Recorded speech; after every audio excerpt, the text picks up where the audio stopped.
यदि मुक्ति को पाना है हमको, और मुक्ति यदि हमको प्राप्त करना है, तो भक्ति के पथ पर जब हम चलेंगे, भक्ति के पथ पर जब हम अग्रण्य बढ़ेंगे, तब मुक्ति का पथ तो स्वयं सुलभ हो जाएगा, स्वयं सम्मुख में आ ही जाएगा। दुनिया के लोग मुक्ति पाने के लिए भक्ति का मार्ग नहीं पकड़ते,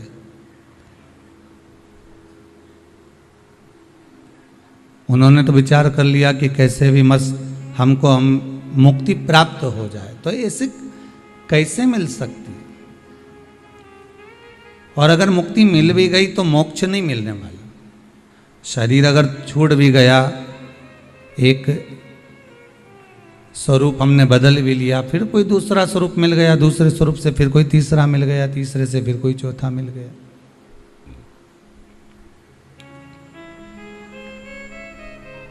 कपड़े पे कपड़ा हम बदलते भी चले गए, 84 लाख योनियां हम काटते भी चले गए, पर उसका कोई रिजल्ट अगर हाथ में आए तो बात दूसरी।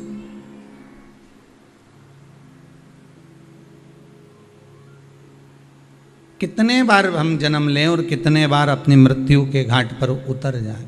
पुनरपि जन्म पुनरपि मरणम, बार बार जन्म लेना, बार बार मर जाना, प्राण छोड़ देना।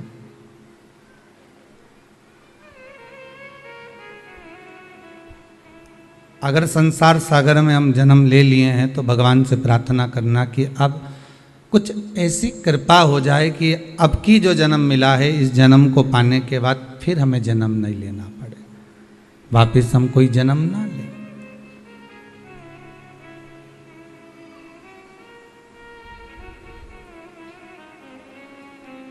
ये काया, ये शरीर एक बार अगर मिल गया, फिर दूसरी बार फिर किसी योनि में, फिर किसी योनि में, फिर किसी योनि में, बदलते बदलते बदलते बदलते फिर मानव की देह। और मानव की देह अगर मिल भी गई, वहां तक पहुंच भी गए, हम नजदीक तक पहुंच भी गए, तो फिर हम उससे फिर वंचित रह गए भगवान की भक्ति से। हम भगवान की भक्ति से फिर वंचित रह गए।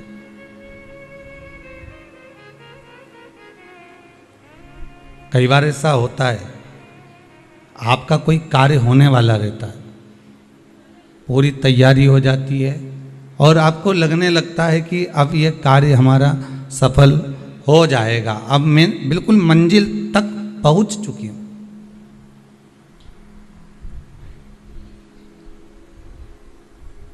अब हम बिल्कुल मंजिल तक पहुंच गए हैं, बिल्कुल नजदीक तक पहुंच गए,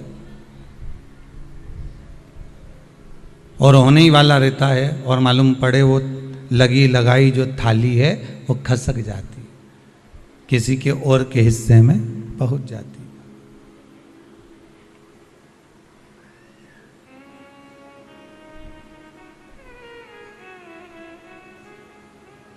वो लगी लगाई थाली हमारी किसी के और के हिस्से में पहुंच गई, अब नहीं रही।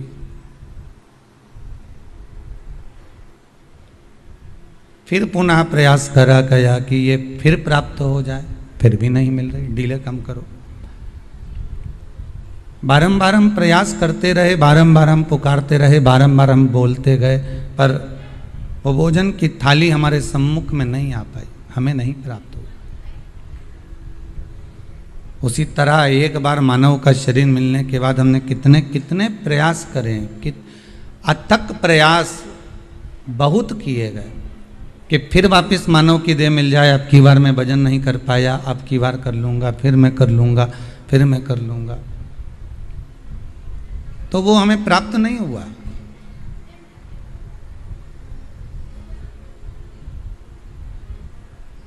कितने बार हम जन्म लेकर अपने प्राणों को त्यागा, और त्यागने के बाद ये प्रयास करा कि हम कैसे भी, किसी भी तरह से, किसी भी क्षण, किसी भी पल हम भगवान को अपना बना लें।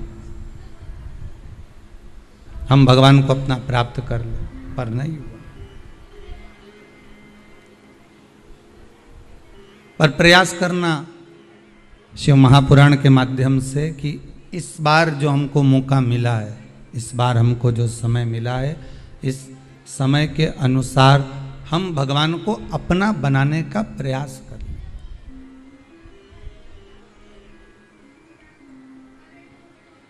कितने जन्म, कितने मृत्यु, फिर जन्म, फिर मृत्यु, निकलते चले गए।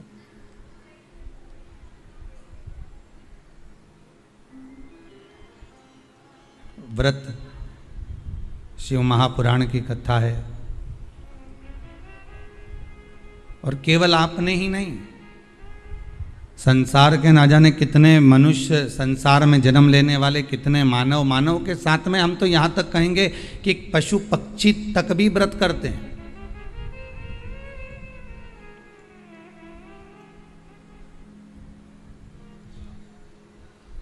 एक अगर पशु पक्षी है तो वो भी व्रत कर रहा है। एक मगर तालाब के किनारे पर रहता है, और जब तक वो भगवान का नाम नहीं ले लेता, जब तक वो भगवान का नाम नहीं सुन लेता किसी के मुख से, तब तक वो पानी तक नहीं पीता। मगर भी एक नियम ले लेता, मगर भी एक नियम धारण कर लेता।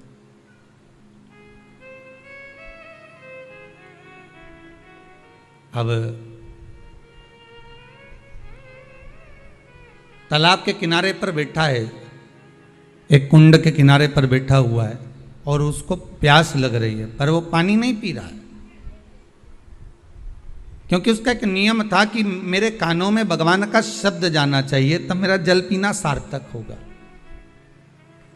कभी कभी आपके भी मन में विचार आना चाहिए कि आज मैंने जो भोजन किया है, मेरा भोजन करना तब सार्थक है जब तक मैं भगवान का 108 बार नाम ना ले लूं।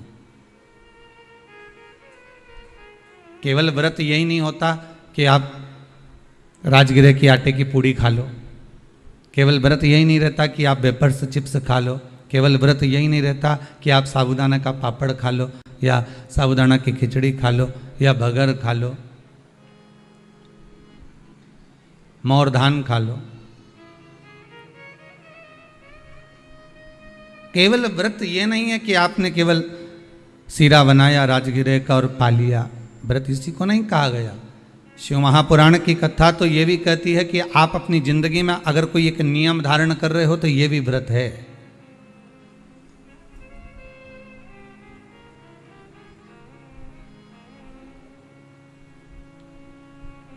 और उस नियम को किसी को बताए बिना आप निभा रहे हो, ये व्रत है।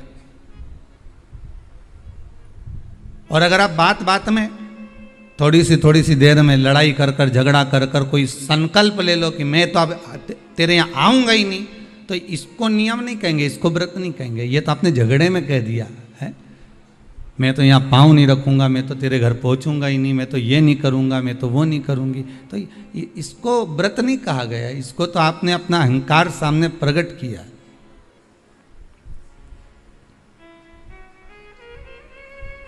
इसको तो आपने अभिमान को सामने लाकर छोड़ दिया।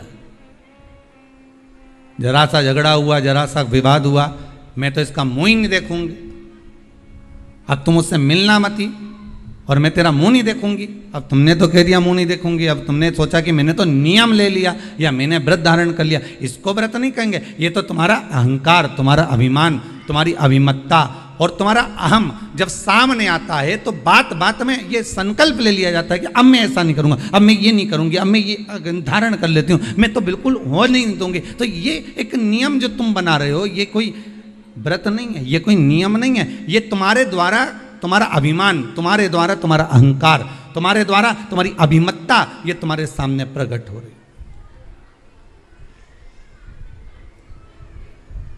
तुम्हारे द्वारा ये अभिमान, तुम्हारे द्वारा ये अहंकार, तुम्हारे द्वारा ये अभिमत्ता, ये सामने प्रकट हो रही। और इसका कोई मोल तत्व नहीं है। जितने लोग आस्था चैनल पर कथा सुन रहे हो, बड़े सावधानी से श्रवण करना। फेसबुक यूट्यूब पर अगर कथा सुन रहे हो तो बड़ी सावधानी से श्रवण करना कि इसमें तुम्हारी अभिमत्ता नहीं है, इसमें कुछ का भान नहीं है, इसमें आनंद का भान नहीं है। उसमें रस तत्व का भान नहीं है। ये तो केवल तुम्हारा अहंकार है, ये केवल तुम्हारा अभिमान है। और जब तक अहंकार अभिमान तुम्हारा रहेगा तो तुम्हारे मुख पे बात बात में वाणी में ये संबोधन आ ही जाएगा। बात बात में वाणी में ये संबोधन तुम्हारे मुख पर आ ही जाता है कि अब मैं तेरे यहाँ पाँव नहीं रखूँ, अब मैं तेरे यहाँ ये नहीं करूँ, अब मैं तेरे साथ में ऐसा नहीं करूँ। ये हमारा अहंकार, ये हमारा अभिमान है जो हमारे सामने आ गया। शिव महापुराण में एक बात बड़ी सुंदर लिखी है कि स्कंद पुराण में भी लिखी है कि आप जो व्रत करते हो, जो आप उपवास करते हो, जो आप नियम धारण करते हो, वो अहंकार को दूर पटक कर किया जाता है। अभिमान को बहुत दूर पटक दीजिए, बहुत दूर ले जाकर छोड़ दीजिए।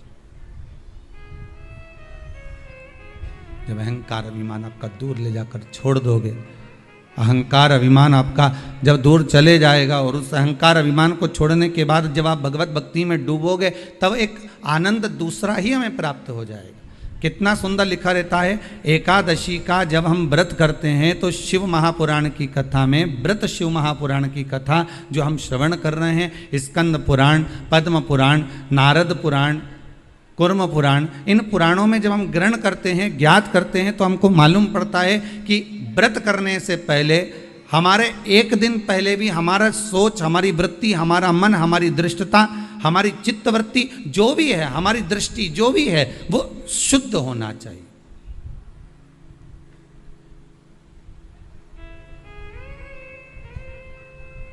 हमारा भाव शुद्ध हो, हमारा मन शुद्ध हो।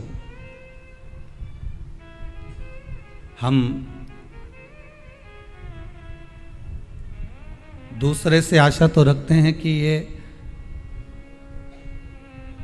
हमको प्रेम से बात करे, हम दूसरे से आशा रख रहे हैं कि हमसे प्रेम से बात करे, हम दूसरे से आशा रख रहे हैं कि ये हमारे से स्नेह से बोले, हमारे से मीठी वाणी का प्रयोग करे। पर पहले अपने भीतर झांक कर देखो कि आप उससे कैसी बात कर रहे हैं।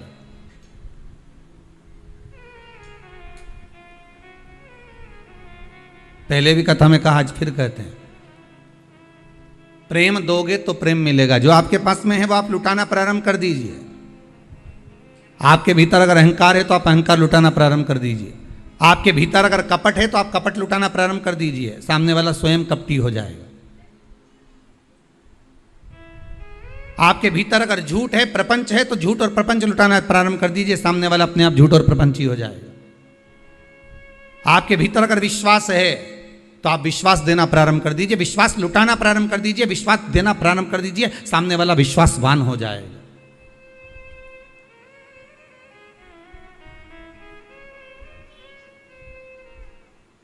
सामने वाला स्वयं विश्वासवान हो जाएगा।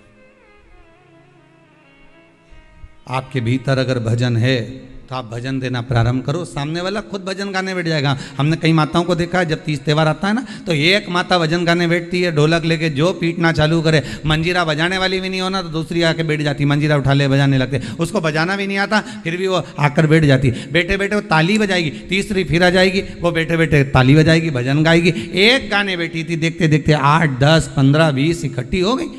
अर्थात आपने भजन दिया है, आपने भजन दिया तो भजन मिल रहा है, आपने प्रेम दिया तो प्रेम मिल रहा है, आपने करुणा दी है तो करुणा मिल रही है, आपने वात्सल्यता दी है तो वात्सल्यता प्राप्त हो रही है। भगवान कृष्ण की माता जी का नाम यशोदा रानी, यश ददाती इति यशोदा, जो दूसरे को यश प्रदान करती है वही यशोदा है। अब आपने तो नाम रख लिया यशोदा और मालूम पड़े दूसरे को दे रही अपयश। यश तो कभी दिया ही नहीं। बहू ने भोजन बनाया, थोड़ी सी सब्जी बेकार बन गई तो तुरंत सास ने कह दिया, पति ने कहा आज तो भोजन अच्छा नहीं बना, इसमें दाल में नमक कम रह गया, मिर्ची ऐसी डल गई, तो तुरंत सास ने कह दिया मैंने नहीं बनाई है, बहू ने बनाई है। मतलब आपने अपयश बहू को दिया है तो एक दिन बहू भी तो अपयश आपको देगी। आप जो लुटा रहे हो, आप अगर कह देती कि दाल मैंने बनाई है और दाल बिगड़ गई होगी, अब शरीर से बनता नहीं है, पाँव में इतना दर्द रहता है ना, तो उसके कारण बस हो सकता है नमक कम डाला हो, ध्यान नहीं रहा हो, मेरी चित्तवृत्ति में नहीं गया हो, मिर्ची ज़्यादा डल गई हो, कुछ हो गया हो, तो सब्जी मेरे हाथ से बिगड़ गई। बहू ने बनाई थी, बिगाड़ी उसने थी, पर आपने उसको यश दे दिया और अपयश अपने माथे पर ले लिया। तो एक दिन बहू भी यही करेगी कि स्वयं यश प्रदान करेगी और अपयश अपने माथे पर लेगी। पर हमारी आदत ये रहती है कि अच्छा करा तो मैंने करा और बुरा करा तो वो बेहरू सिंह ने करा। हमने तो तुरंत कह दिया, अच्छा हम कर रहे हैं, बुरा वो कर रहा है। अब इसमें प्राप्ति कहां है?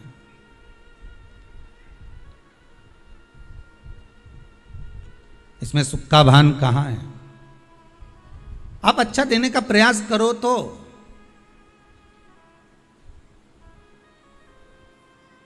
जो साड़ी कोई नहीं पहने, ना बहू पहने, ना बेटी पहने, ना कोई पहने, जब वो साड़ी बहुत दिन की रखी रही और वो साड़ी कोई नहीं पहने, तब तुमने उठाकर उसको भागवत जी पे चढ़ा दी। और आशा क्या रख रही हो कि भागवत मैया ऐसी कृपा करजे, हमारी झोली खुशी से भर दीजिए। भागवत मैया सोचे, बता कजन कहाँ की कितने साल पुरानी साड़ी इधर उधर से घूम फिर के तेरे पास आई और तूने मेरे को ला के चढ़ा दी, और आशा रख रही है कि भागवत मैया मेरी झोली खुशियों से भर दे। तो भागवत जी बोली कि मैंने तुझसे कहा था कि तुम मुझे साड़ी चढ़ा। कभी भागवत महारानी बोलने आई तुमसे? कभी भागवत महारानी ये कहने आई कि मेरे को साड़ी चढ़ा, कि मुझे आभूषण चढ़ा, कि मुझे रतन चढ़ा, कि मुझे माणिक चढ़ा, कि मुझे सोना चांदी चढ़ा? भागवत कभी नहीं कहने आई कि मुझे ये चढ़ाना। भागवत तो ये कहती है कि तुलसी का दल हो तो समर्पित कर दो, और वो भी नहीं है तो मेरे चरणों में आकर बैठ जाओ, नमन कर लो। जब आखिरी में कथा विराम होगी तो तुलसी का दल व्यास जी महाराज तुम्हारे हाथ में पकड़ा ही देगा। तो भागवत तो ये कहती है कि प्रेम का एक पत्ता भी दिया जाए, स्नेह का एक चावल भी दिया जाए तो भगवान स्वीकार कर लेता है। प्रेम और स्नेह से भगवान स्वीकृत करता है, प्रेम और स्नेह से भगवान बढ़ा लेता है। प्रेम स्नेह से रिटर्न बढ़ा थोड़ा सा। प्रेम का अगर भाव होगा, प्रेम अगर आपके पास में है तो आपको मिलेगा, और अगर प्रेम नहीं है तो मिलेगा। जो होगा आपके पास में वो दे दीजिए।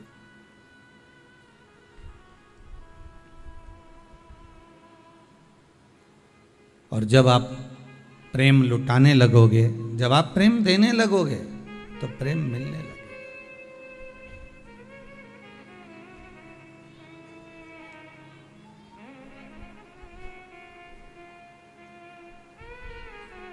शिव, बहुत सरल भाषा में समझ लीजिए, बहुत अच्छे से समझ लीजिए। शंकर भगवान ने अपनी जटा में गंगा जी को रखा और सारे विश्व के उद्धार के लिए, संसार के उद्धार के लिए शंकर भगवान ने वो गंगा पृथ्वी पर भेज दी। अब शिव जी ने आपको क्या दिया है? जम के बोलो, क्या दिए? जटा में से गंगा। आप शंकर जी को क्या दे रहे हो? जो पानी भरकर ले गए हो, लोटा भरकर ले गए हो, भले आपने उसमें गंगा का जल नहीं मिलाया, पर आप लोटा भरकर जल भरकर लेकर गए हो, शंकर को समर्पित करा, तो भाव तो आपका गंगा का ही है कि हम शिव जी को गंगा का जल समर्पित कर रहे हैं। भाव तो आपका वही है। आप भले ना दिए हो, पर भाव आपका वही है। शिव ने गंगा दी, आपने शंकर को गंगा दी। रामेश्वरम जाकर करा क्या आपने? केवल गंगा का जल ही तो समर्पित करा है शिव,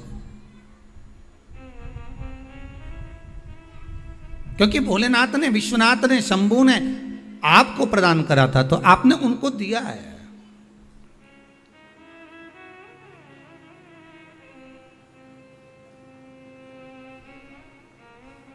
दूसरा, शिव ने आपको क्या दिया? तो शंकर ने दूसरी चीज दी है हमको, सत्य। क्या प्रदान करा है? सत्य। शिव महापुराण के अंतर्गत आता है कि भगवान ब्रह्मदेव ने बारंबार असत्य बोला, हर बार असत्य बोला, आखिरी में उनका सिर भगवान शंकर ने भैरव को प्रकट करा और उनका मस्तक कटवा दिया। जिस मुख से वो झूठ बोल रहे थे, असत्य बोल रहे थे, वो मस्तक काट दिया गया।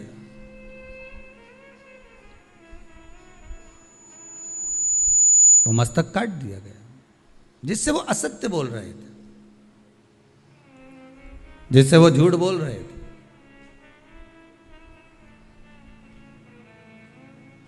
क्योंकि भगवान शंकर को अगर प्रिय है, मेरे देवाधिदेव महादेव को अगर कुछ प्रिय है तो वो सत्य प्रिय, सत्यम शिवम सुंदर। शंकर को सर्वाधिक प्रियता किसमें? सत्य में।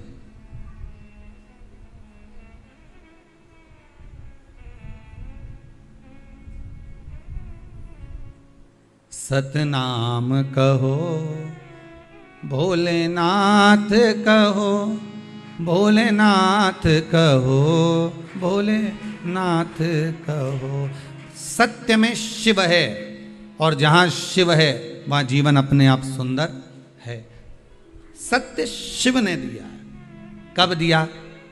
जब सती मैया राम जी की परीक्षा लेकर आई, और परीक्षा लेकर आने पर राम जी की परीक्षा लेकर जब भगवान शिव के पास पहुंची और शंकर भगवान ने पूछ लिया, क्यों सती तुम नीचे गई थी मृत्युलोक में, तो मृत्युलोक में जाने के बाद अपने राम जी जो घूम रहे थे उनकी परीक्षा ली, पर सती ने असत्य बोल दिया कि मैंने कोई परीक्षा नहीं ली। शंकर भगवान ने ध्यान लगा कर देखा कि सती मैया सीता जी का रूप रख कर गई हैं और राघव जी की परीक्षा ले रही हैं। तब शंकर भगवान का हृदय निचोड़ गया, शंकर भगवान का हृदय कचोट गया। शिव जी के नेत्रों से अश्रु का एक बूंद नीचे की ओर गिर गया। सती मां ने, माता सती ने शंकर भगवान के उसी अश्रु को अपने हस्त कमल में लिया। नाथ, ये अश्रु आपका है। सती, आप इस अश्रु की हकदार नहीं हो।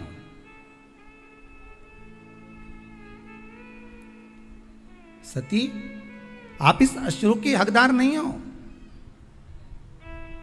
सती ने पूछा, इस अश्रु की हकदार मैं नहीं हूं? नहीं नहीं, आप इस अश्रु की हकदार नहीं हो। यह अश्रु तो आप किसी और को दीजिए। सती ने पूछा, क्यों? शंकर भगवान बोले, मेरा यह अश्रु आपको मालूम नहीं है कि ये मेरा आंसू कब निकला है? आप झूठ बोली हो, असत्य बोली हो, तब निकला है।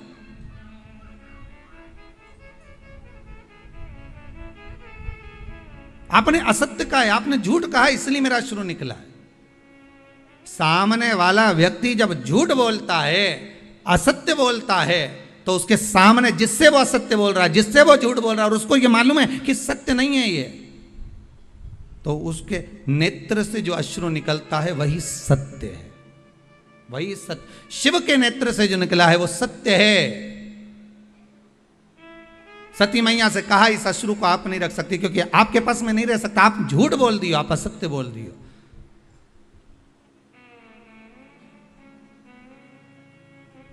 व्यक्ति तो आखिरी में बोलता है राम नाम सत्य है, बाकी का समय तो राम राम जपना, पराया माल अपना। मुख में राम, बगल में चोरी। सत्य तो आखिरी में निकलता है, जब जीवात्मा चली जावे, जब ये आत्मा, ये जीव केवल शरीर पड़ा हुआ है और आत्मा निकल गई, तब लोगों ने जब उठा कर लेकर गए, तब कहा कि राम नाम सत्य है। इससे पहले सत्यता नजर नहीं आती। जब तक जिंदा रहता है ना, तो परिवार सत्य है, पत्नी सत्य है, कुटुंब सत्य है, मेरा घर परिवार, नाते रिश्ते, ये सब सत्य नजर आएंगे। और जैसे ही प्राण छूट गए, सब असत्य, बस राम नाम सत्य नजर आता, उसके सिवाय कुछ सत्य नहीं दिखता।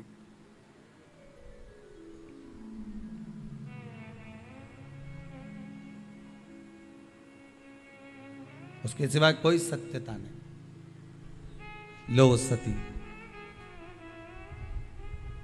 ए सती, ये आपके हस्त कमल में जो अश्रु रखा है ना, ये अश्रु आप पहचान नहीं पा सकती कि अश्रु में सत्यता है।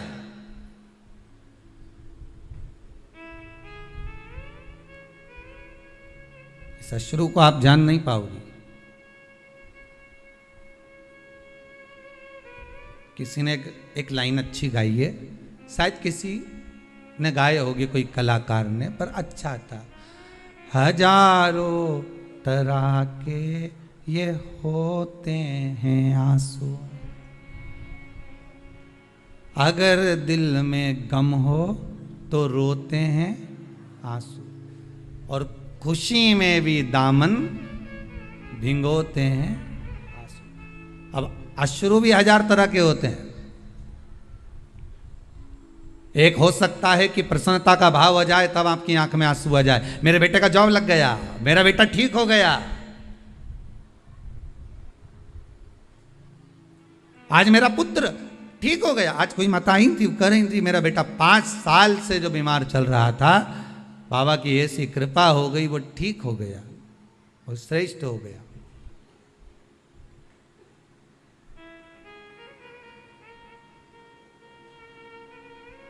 कहीं शंकर की दया हो। प्रसन्नता में भी अश्रु आ जाते हैं।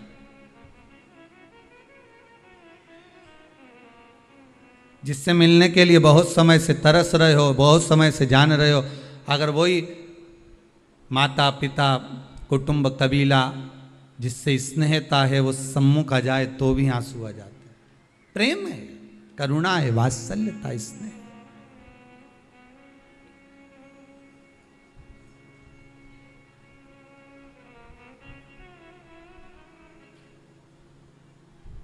ये वात्सल्यता है, यही प्रेम है। सती इस अश्रु का मोल तुम नहीं जान सकोगे। अश्रु वापिस दे दीजिए हमको। सती मैया कहती है मैं अश्रु वापिस नहीं कर सकती आपको, पर यह सत्य का अश्रु है, और सत्य का अश्रु इतनी देर तक कोई धारण नहीं कर सकता। सियोर वाला महाराज भले गला चिल्ला चिल्ला के बोल दे कि आप सत्य बोलो, सत्य बोलो, सत्य बोलो, पर तुम कथा में 3 घंटा सत्य बोल लोगे, बाकी की जगह पर तुम 2-4 घंटा सत्य बोल लोगे, पर फिर जैसे ही मोबाइल हाथ में आया, कानों पे लगाया, फिर झूठ चालू। क्या कर रही हो? बस घर के लिए निकल गई, अब मालूम पड़े बैठी तो यहीं थी, और असत्य निकलना प्रारंभ हो गया। फिर वो असत्य प्रारंभ हो गया। सत्य को प्रमाण नहीं चाहिए साहब, पर असत्य को प्रमाण चाहिए। जो झूठ बोलने वाला होता है ना, वो बार बार कहता है लाओ प्रमाण दो, लाओ प्रूफ दो, अभी दो, अभी मैं चले जाऊं, अभी मैं बता दूं, अभी मैं ये कर दूं, लाओ प्रूफ दो। असत्य को प्रमाण चाहिए, सत्य को प्रमाण की जरूरत नहीं पड़ती भाई। अभी मैं ये कर देता हूं, सत्य को प्रमाण नहीं चाहिए। सत्य सत्य।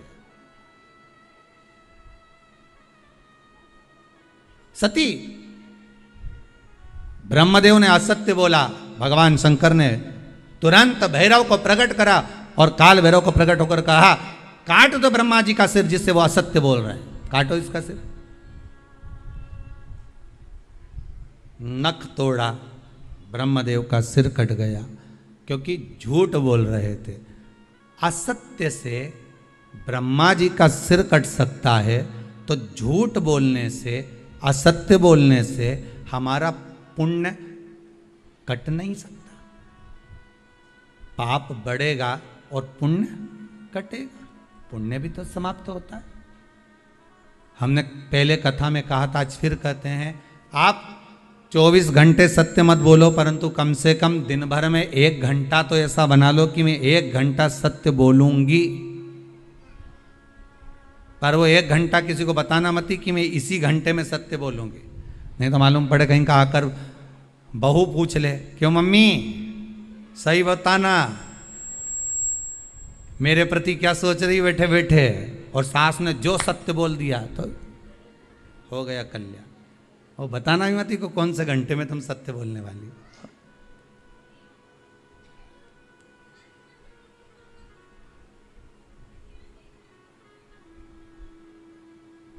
जैसे गीता पढ़ने का विषय है, हृदय में उतारने का विषय है। गीता, श्रीमद् भगवत गीता पढ़ो, हृदय में उतारो, अपने बच्चों को पढ़ाओ। क्यों? क्योंकि आज अगर आपके बच्चे गीता को पढ़ लेंगे तो आपके बच्चों को अदालत में खड़े होकर गीता पर हाथ नहीं रखना पड़ेगा। गीता पढ़ने का विषय है, गीता हृदय में उतारने का विषय है। श्रीमद् भगवत गीता को अपनी चित्तवृत्ति में, अपने मन में अगर हमने उतार लिया तो हमारे घर के बच्चों को कभी अदालत में जाकर खड़े होकर गीता पर हाथ नहीं रखना पड़ेगा। अगर गीता का स्मरण करा है तो, श्रीमद् भगवत गीता का मनन चिंतन करा है तो।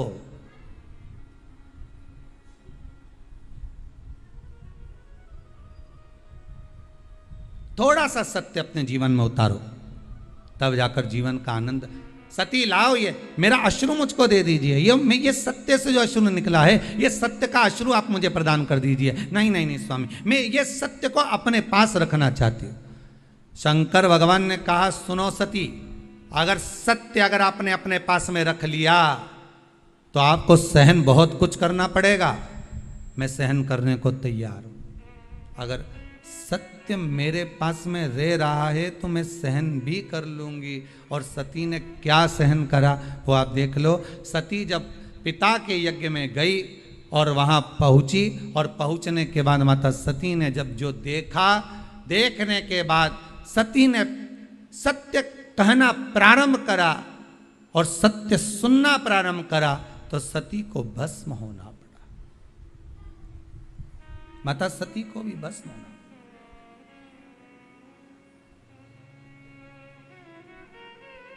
बड़ा कठिन है महाराज।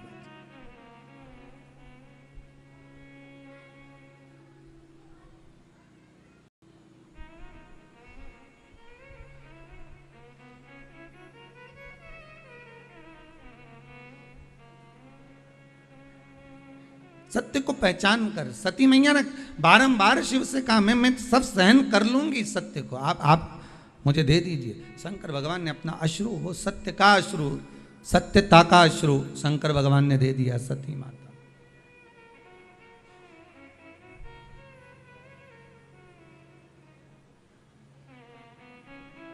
और सत्य जब माता सती के हृदय चित्त में समाहित हो गया, सत्य जब माता सती के हृदय चित्त में विराजमान हो गया, तब फिर सती शिव के चरणारविंद का स्मरण कर कर अपने प्राणों को त्याग दिए, भस्म हो गई। बस